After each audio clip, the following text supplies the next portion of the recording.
promote myself on, doing finger drumming specifically as a live art form within hip hop culture. So, Doc, do you want to say a little bit about what finger drumming is? Some of our students have seen it, some haven't, some may know what it means, some may not. But why don't you Yeah, just walk them sure. through it?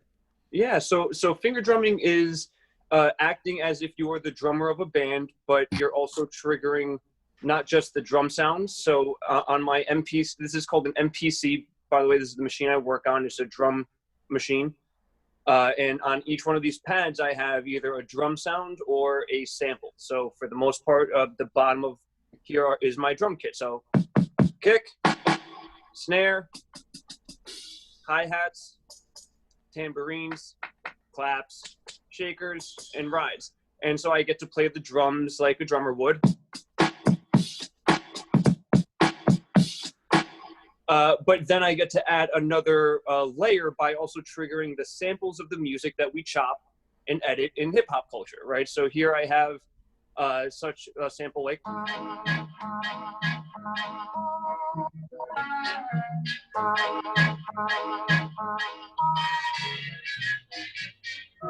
And then what I do is I combine both playing the drums alongside the samples like you would a beat, but I do it live. That way you can kind of, I feel like it's adds a layer of expression for you as a person on how you want to express yourself within hip hop. So an example of this would be then.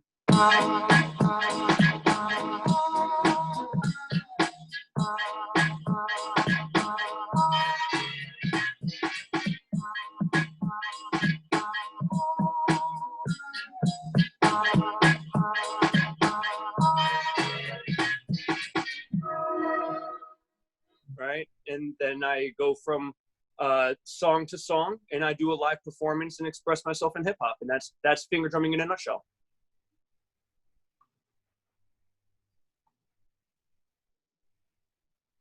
Let me unmute myself here. So, Doc, Oh, okay. you're sampling a particular genre and style of music. Can you tell us what music it is that you have on this song and that you've been, focusing on lately? That's kind of like the Doc Brass kind of sound or band or Yes, brand, rather. correct. Yeah. I definitely like to go after a certain sound from that I enjoy producing. So the genre of music that I sample primarily is called swing.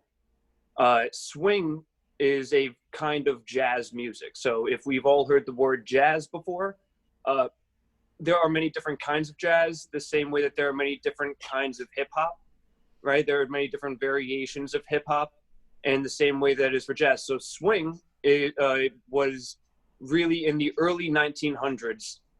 It's actually a very wide genre that's gone through several decades of transition. So it really takes place anywhere from the 1910s all the way into the 1950s. And then each decade has a different kind of flavor. So but yeah, so swing jazz is the kind of music that I sample and chop up, and it's all old music, usually anywhere from 70 to 100 years old. And so, Doc, why swing jazz? That's a good question.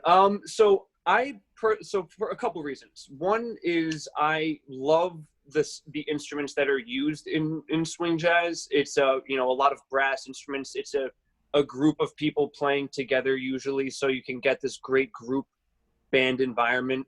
But I really love the kind of mentality that it kind of brings, because there's a general positive kind of tonality, even when using certain keys.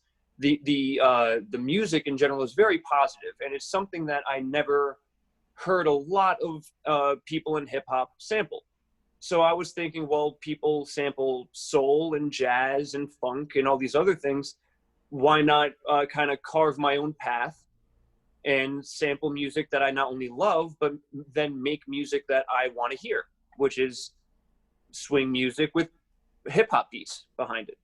So, you also, I make the connection, and I don't know if this is correct, but you have this really cool superhero custom helmet that you had built for you, right? And I do. and to me, I yeah. keep it Let's. right here. Can everyone see his mask, his helmet?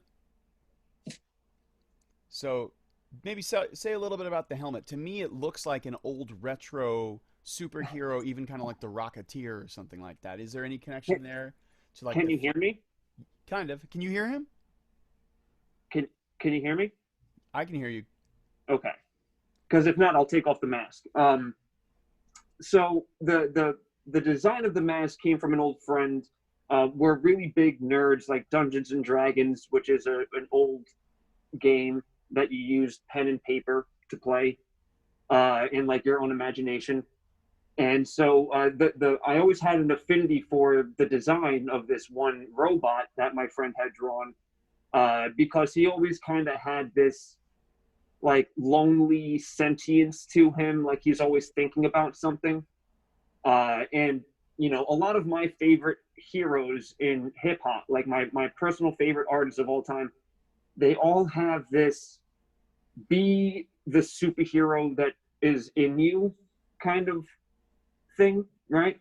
They all of the old hip hop legends all kind of donned a persona and a superhero persona. Not all of them wore masks, of course, but they all had different names and different, you know, ways of acting and rhyming. So a lot of my favorite artists did wear masks. One in particular is named MF Doom. So Can you show him being the a big, lunchbox behind you really quick? yeah, And I don't. How many students you can say yes or no with the button? How many of you watch Adult Swim or Cartoon Network? Okay,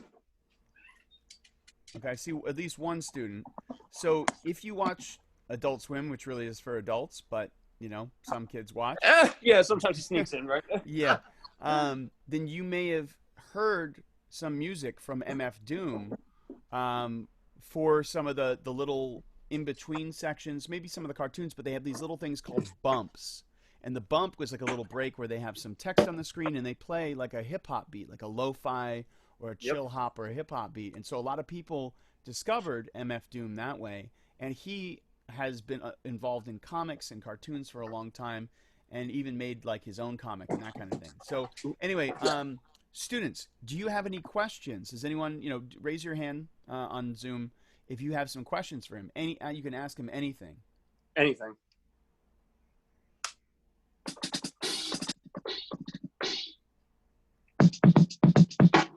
And if we don't have any questions, we'll let you do like a little maybe another. Oh beat. yeah, I'll do a little jam, Yeah. right?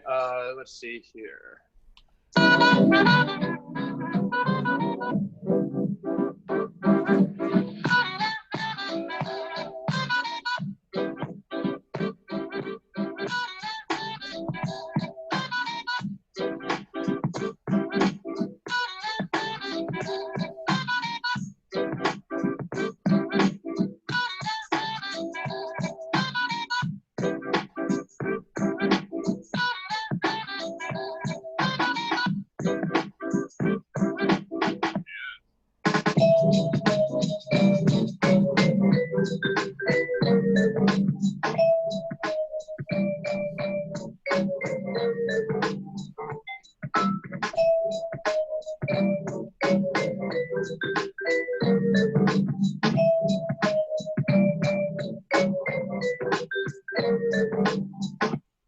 Dogs. One of the DA's men will step aboard and pick up the package.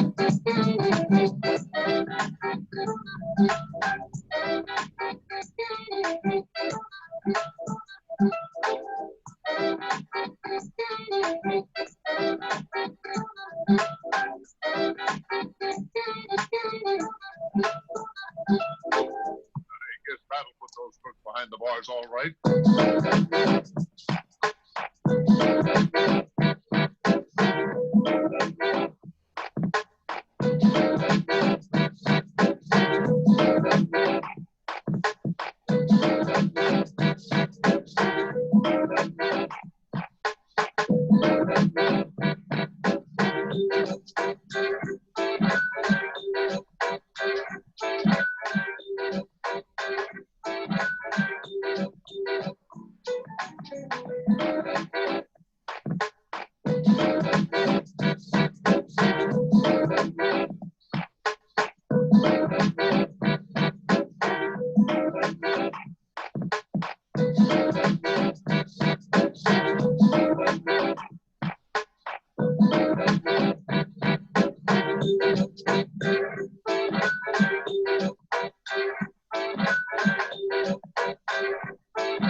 Dr. B.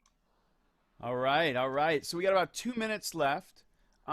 Students, if you have any questions, please feel free to ask Doc Brass. Yeah, Yeah. Katarina. Did you memorize all of the pads? Yeah. Yes. I a part of the process is like the way a guitarist would write a guitar song, right? Like they write songs on the guitar. I write out the way I want to play the pads. So every time I play that song, I play it the same exact way. And you can ask, Dr. Gann, that's true. That's true. It's every time it's like the way a musician plays their band's music. I want to bring that band style thing to hip hop. So yes, it's very true. I memorize everything. And I think it just brings up a good point of saying like it takes a lot of time, practice, and effort to get to that kind of thing where you memorize. So it's part of, one of the reasons why I love hip hop. It's a way to take out a lot of your frustrations. Instead of going to the gym, I just go crazy on my fingers and I just smash pads, right? And so it's a great way to release, my own emotions and the way that I feel about things while also making hip hop music. Great question. So we have about a minute left. Really quickly, I know that there's some students in the group who play instruments, whether it be violin or ukulele or things like that. Do you want to just talk very briefly, very, very briefly about your own experience with music, what instruments you played, and how that has helped you with making beats? Yeah, so I've been a musician my whole life. And when I was younger, starting in 4th grade and 5th grade, I was playing clarinet and flute. And, through practice and effort, I was able to play Carnegie Hall with those instruments. And I was able to use those skills to then go to guitar and bass when I was in like middle school. And then when I was in high school was when I started doing more recording in a studio. So I started doing more of what I'm doing now, but not with this kind of machine with like in a full studio setting. But ever since I was a young kid, clarinet, flute was, I'm still big on them. I love them. Clarinet is one of my favorite instruments and sounds great in swing music. Cool. Actually, one of my favorite swing masters, Benny Goodman, plays the clarinet. Brilliant. Well, Doc, thank you so much for your time, and thanks for paying us a visit. Yeah, Students, thank you want for to give having them a me. little digital applause or real applause, snaps? Yeah, right. Yeah, snaps. Thank you guys for having me. Just keep pushing yourselves and have fun expressing yourself. That's all that's one thing I really like to promote. Express yourself and have fun and put everything you got into this, because that's what hip hop was founded on. Great. Doc, thank you so much. We'll tap back in about 10 minutes with the next group. But yeah, students, Great. Thank you. We'll see you on Friday, which is going to be our last session for, if I'm not mistaken, for the week. Marlon, is that right? I feel, or for the semester. This will be the last one for this semester. Yeah. Right. And then students, if you like beats, it's really important for you to give that feedback to your parents and also to Stephanie Martinez, who's one of the program managers who's responsible for bringing us. So just let your parents know to communicate that, send emails, call, just let them know that you like this. If this is something you'd like to do more of in the future, we appreciate you being here. We appreciate our guests. Thank you, Marlon. Thank you, Brian. And I like beats. They're cool. I like beats. They are cool. All right, we'll catch you folks this coming Friday for the last session for the semester. All right, thanks everyone. Have a good one, and we'll look forward to seeing you on Friday. See you soon. Thank you. Bye. Much love, everybody. Bye, Katarina. Thank you. Bye. Bye everyone. Bye, everybody. Bye, Paulo. Bye. Bye, Layla. See you in a few, Manny.